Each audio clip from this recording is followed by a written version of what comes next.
Mời cả nhà cùng ăn cơm với hai vợ chồng nha cả nhà. Có cá chiên nè, cá điêu hồng chiên với lại nước mắm nè, nước mắm chua ngọt, canh tôm. Mời cả nhà ăn nha.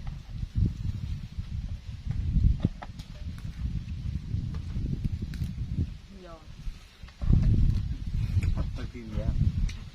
Quay phim mà. Giờ vào của chú ơi.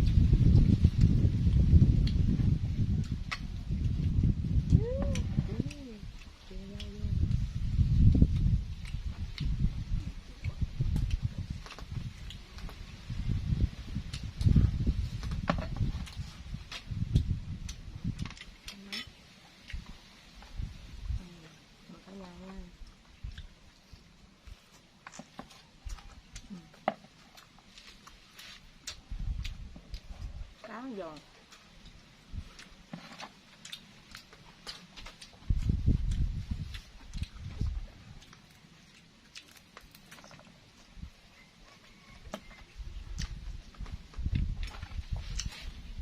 Chặt bạn nha.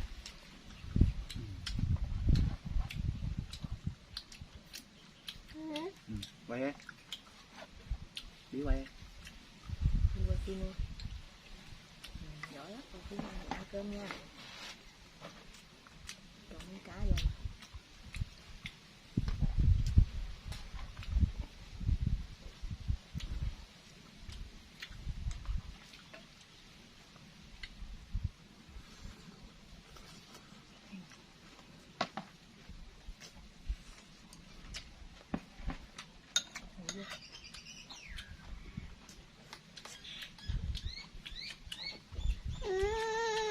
Giỏi giỏi.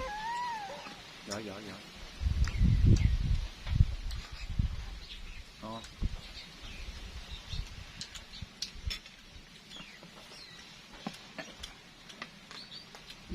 Hay vậy. Số 1. Ok luôn.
Tôm 10 điếm.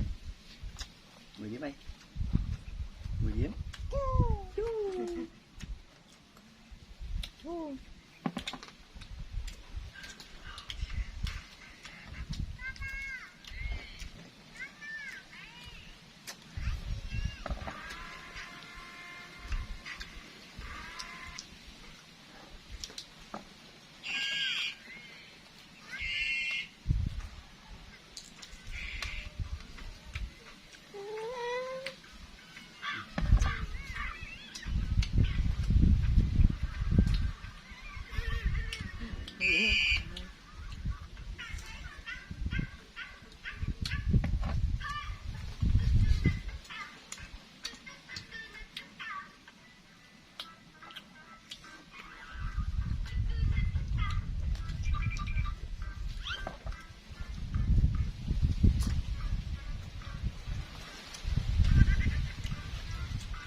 Mình xin kết thúc video đây nha cả nhà.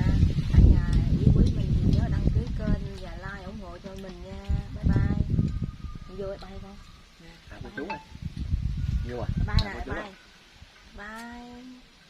Bye nha cả nhà.